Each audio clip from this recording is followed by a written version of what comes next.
Thank you all for joining. We're going to have a panel discussion on the restaurant tech stack, kind of look at pre and post pandemic thesis and efforts that restaurant operators are looking at these days. So I'm going to let panelists introduce themselves. I'm Michael Atkinson. I'm with Bailiwick Ventures, which is a holding company for a variety of restaurant technology applications, including data, automation, efficiency, voice technology, and the like. So I've been in the space for quite some time and delighted to have my two panelists here to talk about what we're doing in restaurants and restaurant technology in 2021. So with that, Don. Hi.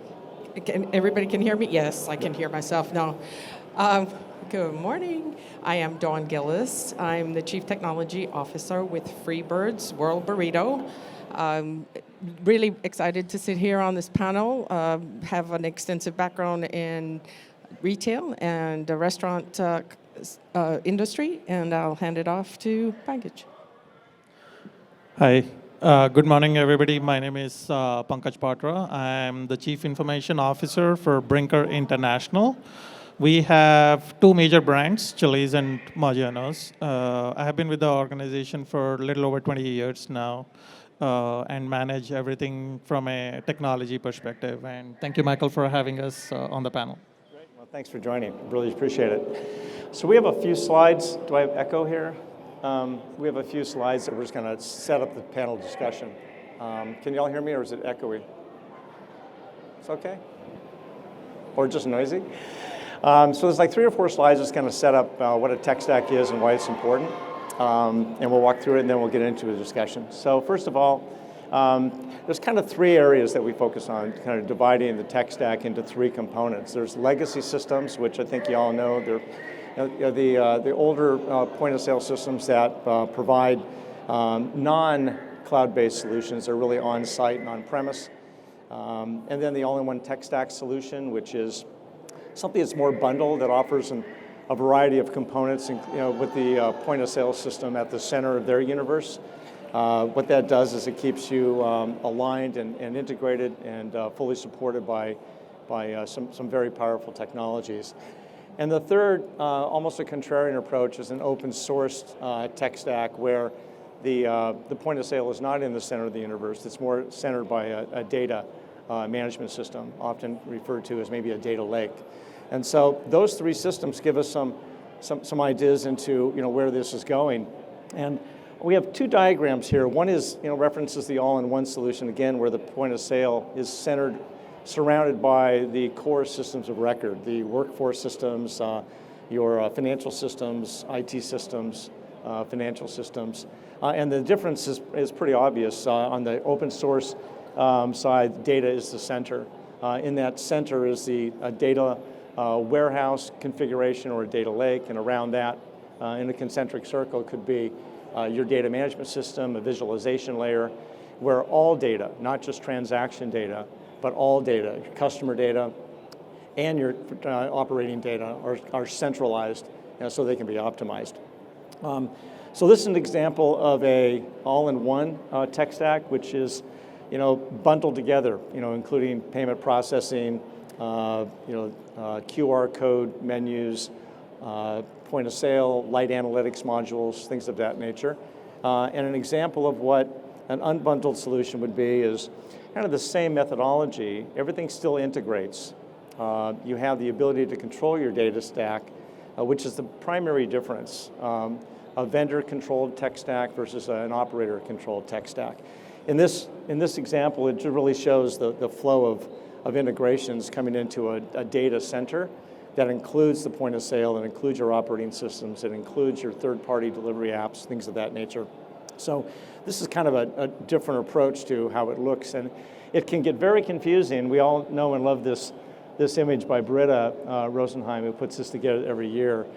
This is just kind of the tip of the sword. I mean, this is by far not all of the solutions that are available out there, but is a good representative of more of the best of breed, the folks that are out there and doing a very good job.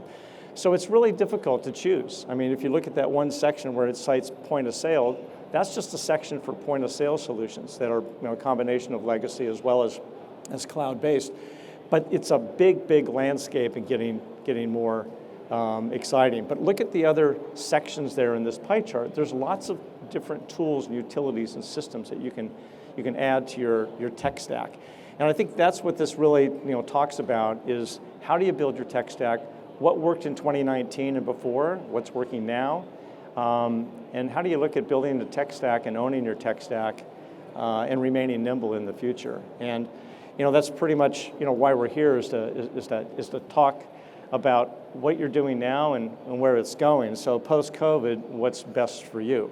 So I'm going to lead off asking Dawn, what's best for you? What's working for you today, and what wasn't working, today, and where are you going in the future? It's kind of a broad question, but if you can open it up like. Absolutely. All right, so everybody knows that the restaurant industry experienced some tremendous change in the past 18 months. I don't think anybody out there is going to deny that. And there was a recent survey, and I went ahead and jotted out some notes. A recent survey, it said, what are the top 5 things that you saw a change in your environment? And of those top 5 things, 4 of them were technology related. The first one was, all of a sudden I had to do curbside, or I had some kind of pickup service, but I had to significantly improve it because it wasn't working for the volume that I needed to push out the door. The next one was the use of delivery services. Not everybody was using delivery services. And if they were probably being driven by the marketplaces themselves, that you weren't actually using it for delivery. The next one was, all of a sudden, I had to have a closer look at how I was operating internally because things had changed, and I had to be more efficient about making the food and sending it out the door. So people were looking at digitizing more of their operations to be more efficient because you were low on labor. And then the last one was I had to try to figure out how to do online training, something that could be remote, so I didn't have to sit in the same room in close quarters with somebody. How do I leverage some online training to get things done? So those are kind of the top 4 that I picked out of the 5 that were specifically, where technology actually made a huge impact to what people were doing. And not to mention the fact that everybody who didn't have an online ordering platform had to find one, whether or not they actually stood it up themselves or had to go out and engage with others on a marketplace or something to get your product out there. Well, safe to say, when asked which one of those would stay around, everybody said, we know we're going to have marketplace and delivery services. That's not going to go away. It'll be with us forever. And then the next one was enabling my operations through digital technologies. And honestly, I think it's the same for all of us. So as a restaurant business, as a retail business that handles food, you're going to sit back and go, now, how does my business look different going forward than I did pre-pandemic? And I think that's where the journey needs to start when you start re-looking at where you are with your technology. You've got to figure out what you want to be in the future when you start looking at the technology that serves you and serves what you do. And I think that is at the core of your decision making. If you look at that chart, it's got 16 different categories of technology you can choose from. That is a dizzying chart, to say the least, for me, and I've been in tech for over 30 years. And I'm going to tell you, I would look at that and go, are you kidding me? All right? How do I even start on that chart? Well, I think if I could make a recommendation, get yourself a trained professional first, right? You can't probably take this journey, if you're looking at it from a growth perspective, you can't take the journey on your own, unless you're just going to give your business over to a monolithic single source solution. And even then, you're still going to have to make some hard decisions about how you want to handle your data going forward, which again, you need some help to figure that out. So, I mean, in terms of moving forward and what has changed, absolutely, you've got to compete in the digital world. You've got to have a digital presence. You've got to be partnered with your third-party marketplaces and have that integrated into your restaurant business, because you don't want to have 16 tablets on your countertop.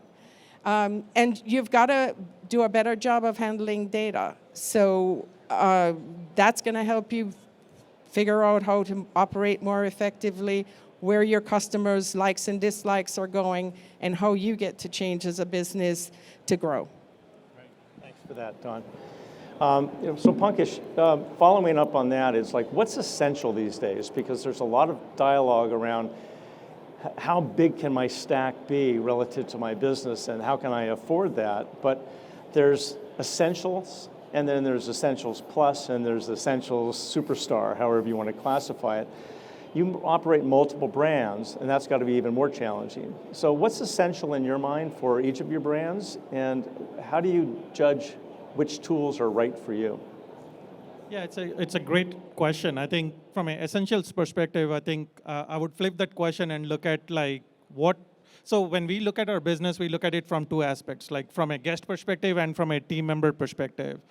And so when we look at guest, it's again convenience, frictionless experience. And from a team member perspective, when they are in the restaurant, when they are operating or they are cooking the food or bagging for to go, they don't need to think about technology. So what it goes back to, Michael, to your question is that we, from our perspective, we had a central nervous system or a platform which would enable that. POS is an essential part. Online ordering is an essential part. But the way we look at it is any technology which we buy, we look at what can be done. So to give you guys an example, during COVID or pandemic, we had a table management system which was being used by our host stand. We never thought that we would be able to use that system in our parking lot. So we called parking lot is our new dining room, because dining rooms were closed. 80% of our business is in dining room, and now 75% of that has shifted towards to go. We don't have capacity for people to walk in, and in a situation where you have 6 feet apart, and all those challenges, right? So our goal was to be able to have our guests stay in the car, stay at the curbside, and then we would bring the bag to them. For us to be able to do that, either I can go put a new system, or I can look at like, okay, what do I have in my toolkit which I can reuse? So that's where we started looking at our host system and said like, okay, why can't it be used in our to-go area? So that's how we have improvised. We have looked at what we have in our toolkit, and we have tried to make sure that we are utilizing every and each system we have most effectively. And the thing which has helped that from a support perspective, from a cost perspective, from a training perspective, you name it, like the benefit of that is tremendous. So that's where I would say is that look at it from a guest and a team member perspective, and then look at the systems which are there in the toolkit and try to see how much or what can be extended. So, and we work with our partners also on that. So the customer journey is obviously really important. And a lot of technology strategists look at it from a front of the house or back of the house perspective only, but it's really fully integrated. I mean, there's a customer journey that starts even before they land on your website. You have lots of different gateways these days. So Don, talk to me about all your gateways. I mean, it used to be you walk into a restaurant and that's where you ate. That's where you place your order. So what's the universe of gateways, and how do you control and manage that on a fully integrated basis? That's an excellent question, because you do, that actually does feed in a lot to the consideration around your commerce engine, right? Because I have to call it that now. It's a commerce engine. It's not a POS, a point of sale anymore. It's like you have to consider the large number of channels that you do business that come into you, right? So if you were a restaurant where most of your business was within the four walls, that was a channel. Then you probably did business with DoorDash. That's another channel. That's a third-party marketplace. then you probably did business with, you decided to get an online ordering platform for yourself. That's your .com, right? So that's your digital guest experience where you can influence others. And then you're going to also have the ability to integrate with loyalty. So you have a loyalty platform that may or may not be able to drive business to you.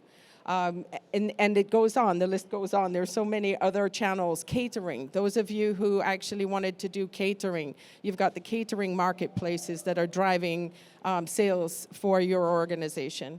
So there are quite a few channels there. There's some people who want to put in kiosks in places and allow kiosk ordering. So that's yet another channel. And you have to tie all of these back into your kitchen systems where the food is actually prepared and served, right? So being able now, as you look forward and you're rebuilding a tech stack, you've got to consider all these channels for your commerce engine that you're using. And in the future, I certainly believe that you should have one commerce engine. You shouldn't have to aggregate multiple commerce engines to try to figure out what your sales really were in the long run. So I think, going through the process of thinking about what you want to be as a company and what emphasis you want to put on your growth strategy and where you see the majority of your sales coming from, or being flexible enough to handle wherever it comes from is probably better said there. That should be the foundation of how you make a decision about the foundation of your tech stack. Clearly there's a lot of consideration that you have to have. I mean, I need a new POS system. I mean, that's a nice question, but it's really much more than that. It's really, what's that for my restaurant brand? So where do you start? I mean, there's so many different systems out there. Cloud-based, clearly my favorite. It allows you to integrate more easily with a lot of different applications out there. But one of the things I was most interested in is ghost restaurants as a concept. I've been tracking this for quite some time, even pre-pandemic. And Chili's has been very successful with your wings concept. Piling on to your comment about reusing existing functionality, how did you put all that together so quickly and so successfully? Yeah, I think, wings concept, everybody knows our target was 150 million, and we were able to hit that in year one. And it goes, again, back to, I'm going to reiterate the fact that from a guest perspective, we didn't want to change anything. So when a guest comes to a marketplace and orders Chili's, or when they come to a marketplace and order wings, it's exactly the same experience. On the back side of it, when it goes into our kitchen, for a cook who is working on, say, zone 1 on a fry station, and now they're working on wings, for them, they are not going to be able to say like, oh, I'm going to take my Chili's hat off, I'm going to put my wings hat and then cook it and then go back. It's not going to happen, no matter how hard you try. So our goal was to be able to make it consistent. Make sure that when it goes to the kitchen, the order shows up like a regular order. And we enabled like the technologies which we had. So the first thing, Michael, I think, which we have is a common platform powered by one of the partners which we have. So everything goes through APIs. So when an order comes in from Wings, we already had that built for DoorDash when we integrated. 85% of that was reusable. So it was modular, it was microservices, so 85% of that was reusable. We took the remaining 15%, put the flavor of wings and all those things, and launched it for our guests. For our team members in the backside, we didn't have to go through any training. It shows up on the kitchen KDS. It's like any wings order. What we had to do is a little bit of training for our to-go team members because the bagging is different, the branding is different. But again, the core of our kitchen flow was the same. So taking that concept from 10 restaurants to 1,100 restaurants on June 23rd last year, where we had to flip the switch, was one of the things which was like everybody was concerned about, like, will we be able to do it? Whether, like, nobody had thought like, hey, you can turn on 1,100 restaurants in one day. But because of the technology stack, because of how we are thinking about it, we were able to enable it. And to be very honest, I think the journey had started for us, especially from a technology perspective, not knowing what was in store for us. Everybody went through, as Ian said, everybody went through a tremendous change, like they had to change on the business models. But the investment which we had done in technology helped us basically weather the storm, helped us navigate through this, and not just navigate, but come out successful on the other side with some of these virtual brands. You know, that was such a success, and it's a platform for a lot of others to see that success. And it's because you have the technology stack that you were in control of that enabled you to be able to roll that out successfully. 1,100 restaurants in a finite period of time is remarkable. So let's talk about the customer journey a little bit more. Loyalty and online ordering seem to be nested together. It's pretty important. There's so many different gateways where customers can access your brand as a storefront, as an online gateway, a third party. How do you connect all those systems for loyalty and rewards and for a customer database that you can start accessing to help personalize that journey? Is there a configuration that you could recommend? Yeah, so I think I'll speak for what we have done. So from a loyalty perspective, we own our own loyalty systems. And we have gone through 5 iterations of loyalty to land up on the one we have. And we have learned every step of it. Like we were with Plenty, if you guys remember, with AT&T, Macy's, there was a coalition program. We did that. We had Eat and Enjoy. We had, again, I'm forgetting the name, but we went through 5 iterations before we landed on this. What works for us on that is that, again, the data which we have is in a centralized system. Any partner who works with us, and most of the partners are open to this, if you are able to work with them, they are essentially sharing the data with us, and we are sharing the data with them. Because at the end of the day, if you think about a loyalty system, like if I'm a loyalty member of Chili's, what I'm expecting as a consumer is that I'm getting the benefits of the data which I've shared with you, whether it is coming from a marketplace, whether it is on my online system, or whether they are walking into the restaurant. So the first thing we did is we centralized that data. And yes, there are some data pieces which everybody doesn't share, but most of the important ones are getting shared. The second one is the API layer which we have. So whenever a join happens, whenever a redeem happens, whenever somebody hits a milestone, there is a set of APIs which are exposed for everybody to consume. So whether you're on DoorDash, whether you're on Google Food ordering for us, whether you're on Chili's.com, whether you're in our restaurant, you're basically interacting with the same thing. So you have the data platform, you have the API. Now the channels can all talk to each other in a way where it provides a consistent experience as we go through the loyalty program. So. No, that makes it makes total sense to be able to align that through API integrations. Let me ask you about training, though. I mean, a lot of these systems are fairly straightforward, but you still have to get your unit level managers to use it. What are your thoughts on training your unit level managers to be able to benefit from the technologies that are at their fingertips? Yeah, so that is one of the things that Pankaj has said over and over. Whenever you're looking at the technology solutions for your business, you must consider the people who work for you and your guests. You have to look at your choices based on their interaction with this technology. So I completely agree with that. So you can talk about all the sophisticated technology possible, but if it's not usable, then you're basically wasting money. You're not achieving the goals that you set out to when you went to select that technology or integrate it. So I think really the consideration, understanding the steps that your guests take to come and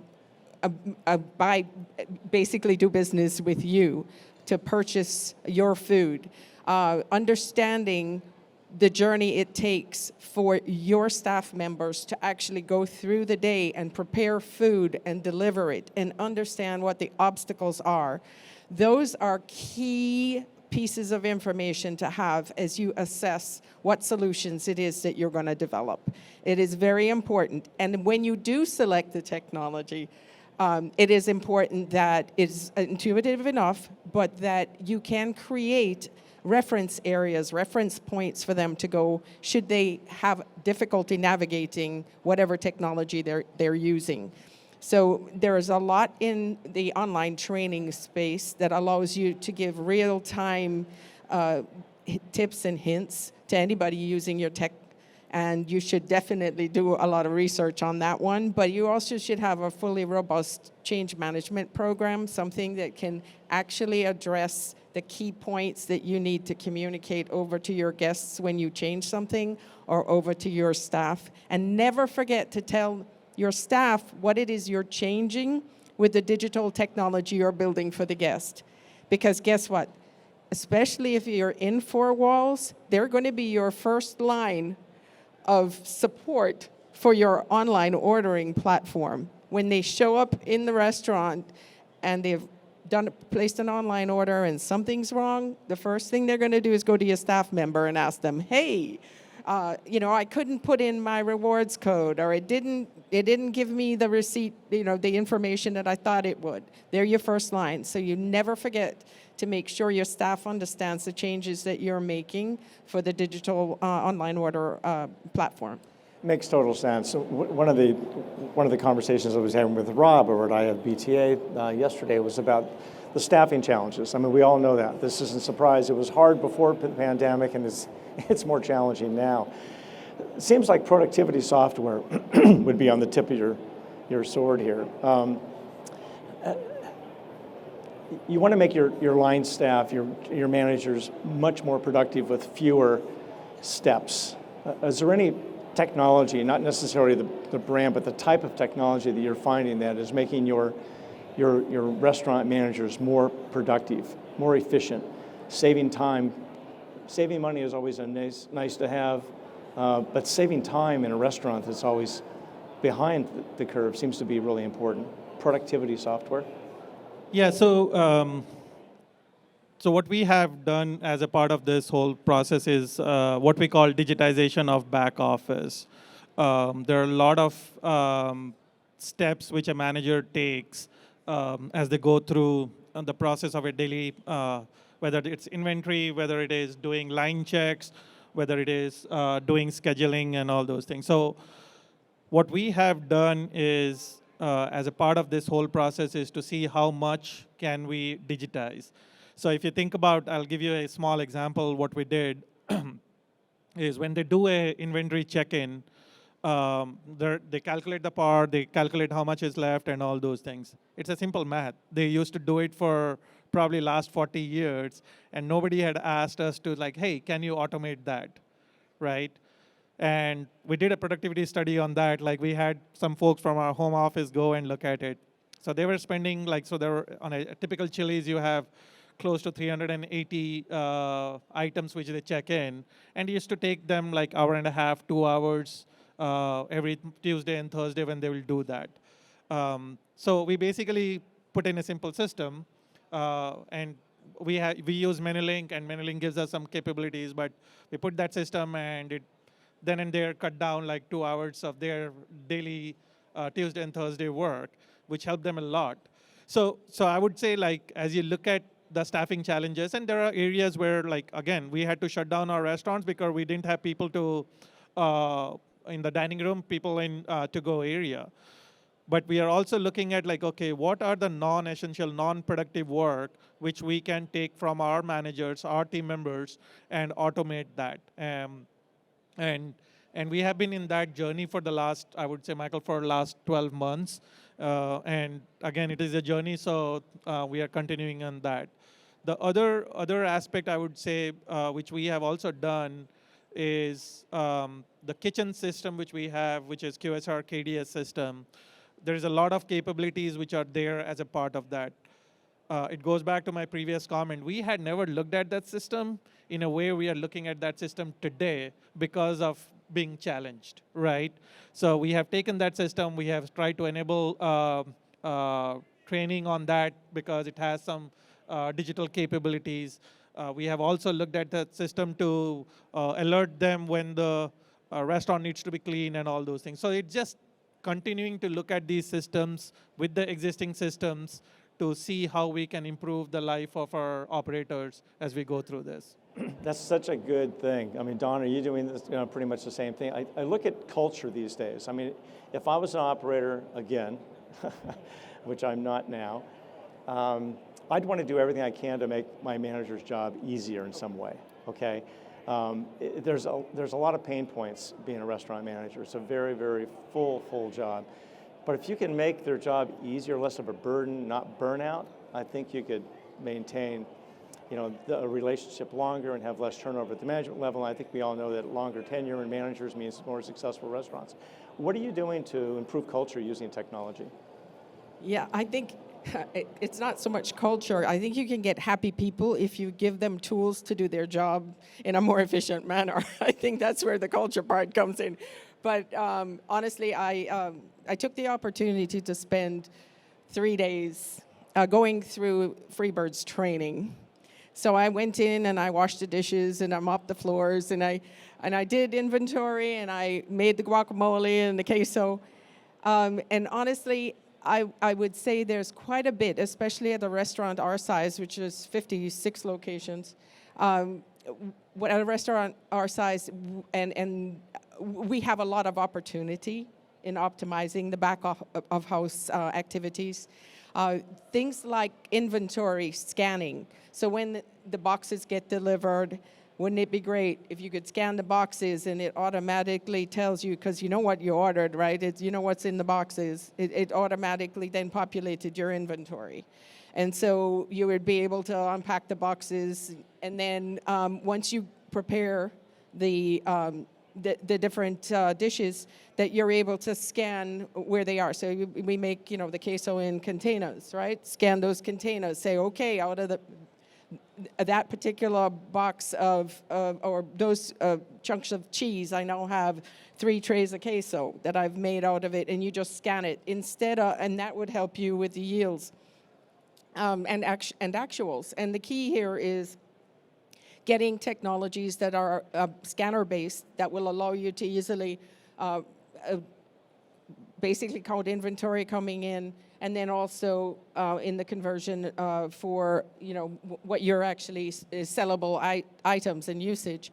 I think that was one of the big things that I observed that we can definitely improve upon. I know about the technologies there because of my time at 7-Eleven, where all our inventory management is automated. So that really would be a great help to a manager. I believe things like you were talking about labor, right? What if the labor systems were a little more efficient rather than having everybody go to a POS to clock in and clock out? There is facial recognition technology out there. Your workforce should be able to walk up to a mini iPad loaded on the wall and they're now clocked in, or walk up and they're now clocked out. Especially with labor management, you want to make sure that hours are verified by the employee. Why not when you clock in, it says, hey, the last time you clocked out, these were your hours. And by the way, they were adjusted because something happened, right? What that does is make the manager's job a whole lot easier. Technologies that allow you to log in and log out on the POS that don't require you punching in a code. That maybe facial recognition could be used there too. That's a lot more sanitary.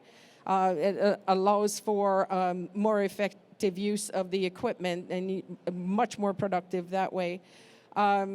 So those are the kinds of things that I think we can definitely do from a technology perspective to assist the managers. I think the last thing I would mention is daily sales. Your end of day reporting, that it be not even end of day, but you could see near real time sales reporting for how the restaurant is doing. If you've got attachments, things, upselling, right? You've got a product, you want to be able to sell that extra large beverage or that extra large chips and queso, that the manager is able to actually see how you're doing that day. So if you're, 2 servings off of your goal that you can push to get that sold so you can make that goal for the team. Those are the kinds of tech that I think would really make a manager's life easier. I'm all for that. Our time is coming to a close here, but we have a little bit of time for some Q&A. Are there any questions that anyone is interested in asking? Hi. I wish I had a mic for you. In fact, we do. There she is.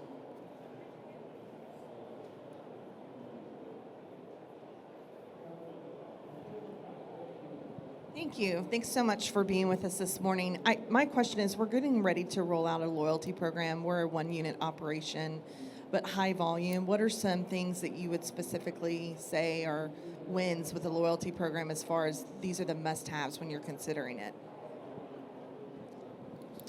Yeah, I'll take a stab at that.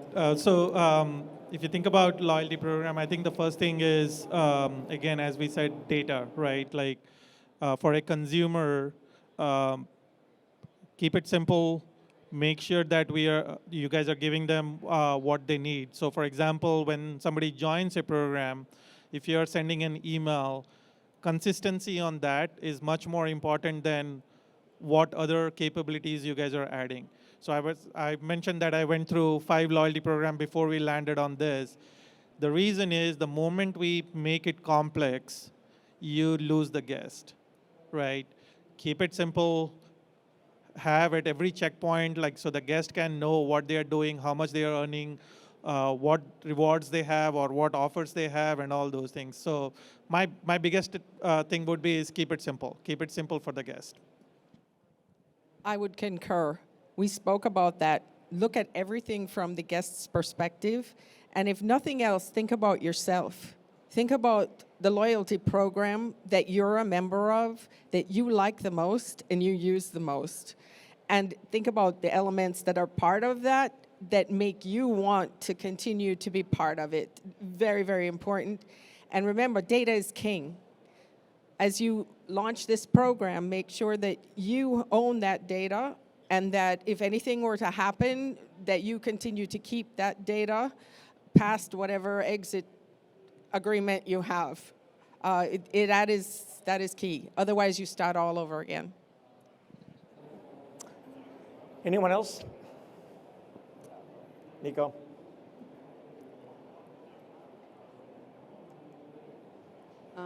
I own a small business. We're about to open a restaurant. When I'm looking at that, I mean, what are some key elements amongst all of them that I should be looking for, because I'm not techie at all, that they should all be able to tie in together to work together later? I mean, is it cloud systems? I mean, I heard you say API. That's what we're struggling with, is trying to find systems that work well together so we're not managing 3 or 4 different things in one dashboard. Yeah, so I think when you look at from a systems perspective, what I would probably recommend is look at a system. So if you're looking at a point of sale partner, look at what they bring to the table apart from point of sale. Because as I think we have seen over the last probably 5-10 years, a traditional point of sale is probably going through an evolution where like you're going to see the digital and the physical world come together, where like, hey, somebody ordering outside, when they come into the restaurant, they want the same experience. So the first thing is when you talk to those partners, try to see like not just from a core system, but what else they bring to the table. The second thing I would also mention is when you look at a digital system, look at it from the same lens perspective. So for what you don't want is that if you're going to enable delivery, don't want 20 iPads in your restaurant and your team member taking it from there going into the POS, right? You have to look at an integrated solution. And there are a lot of partners who are working on that, are good at that. I think you should be challenging them to say like, hey, how do I minimize the technology footprint but still get everything I need to be able to run my restaurant? And I can assure you there are partners who can do that today.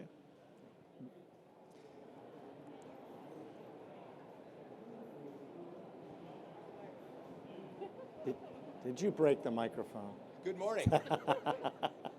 Good thing I have a voice that carries. So I like to insert myself into a lot of conversations that I wasn't really invited to. Some people out there know that.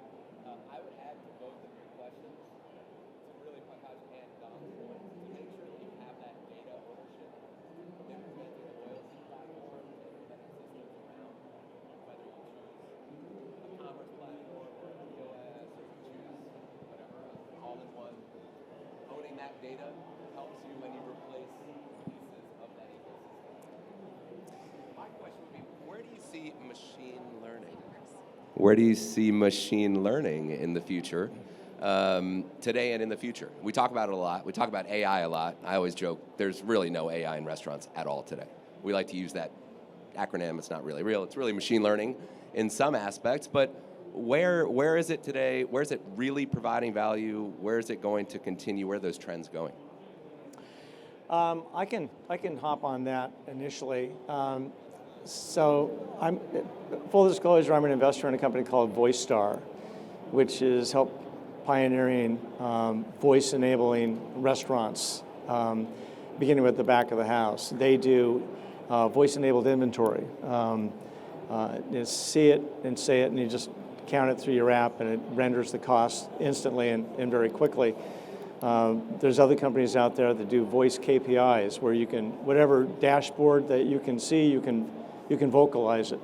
You can ask for morning briefing. It taps into all your data. AI is there's a lot of things going on in kitchen AI right now, back of the house kitchen AI, adding sensors and things of that nature. You walk by through a line check, and you can speak to a machine learning algorithm that is conversational. It'll ask you questions. Have you done this line check? And you just walk through and you annotate it. I see AI, kitchen AI, back of the house AI, also front of the house for online ordering. You know, conversational AI through drive-throughs and call centers in particular are really changing the landscape. Food ordering through Alexa and Google, it's still too early for that, although those were pioneered in 2018 and 19 through a few different conversational AI companies. But really, I think back of the house is really understanding what the systems can do to pull voice and help it be more interactive with the manager. Machine learning is terrific for learning over time, but you have to have a lot of data for it to learn. And so you have to be able to have nested data, which is one of the slides I showed you, is instead of the point of sale being at the center of the universe, it's really kind of a data management system. As long as you can pull data from all kinds of different disparate locations, different APIs, then you can access that data and use machine learning as a layer to be able to help understanding where that data can be valuable for you as a company.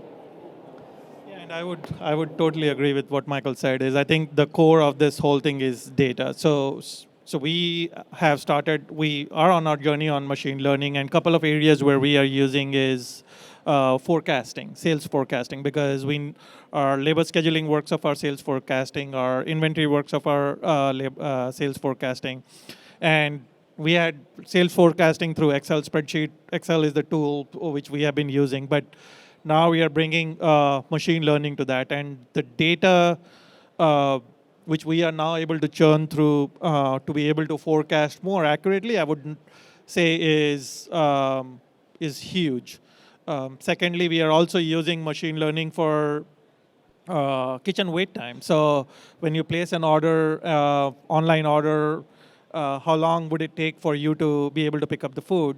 And we get measured on that. Like there is a KPI for our operators, there is a KPI for us on that, and we are using machine learning on that. The future, as I think Michael said, is that one is to be able to have the data, but also to be able to understand the variables, how you use it, what is the end goal you guys are going after would be critical as people look at the machine learning algorithm. So, yeah, from a data perspective, prescriptive analytics, kind of the gold standard is being able to take customer data plus transaction data and look at it using machine learning to be able to provide prescriptive analytics to the operator. Basically asking a question, and I've seen something like this close by in retail. I need a 5% uplift in sales during my lunch day part, and that's a natural language question. And the response would be, open your doors 15 minutes earlier on Tuesdays and Thursdays, but not Wednesdays and Fridays. You know, that's where we're headed, but you can't get there until you have the data centralized. And it's not just transaction data, it has to be customer data to be able to do that. That's an exciting possibility that's coming. I think we have to wrap up here. It's at our time. So thank you all for coming. This is my favorite subject, restaurant tech. Hope this was educational. I can be reached via email, and I'm happy to answer any questions that you may have follow-up. Thanks, Don. Hank, Pankaj. Thank you.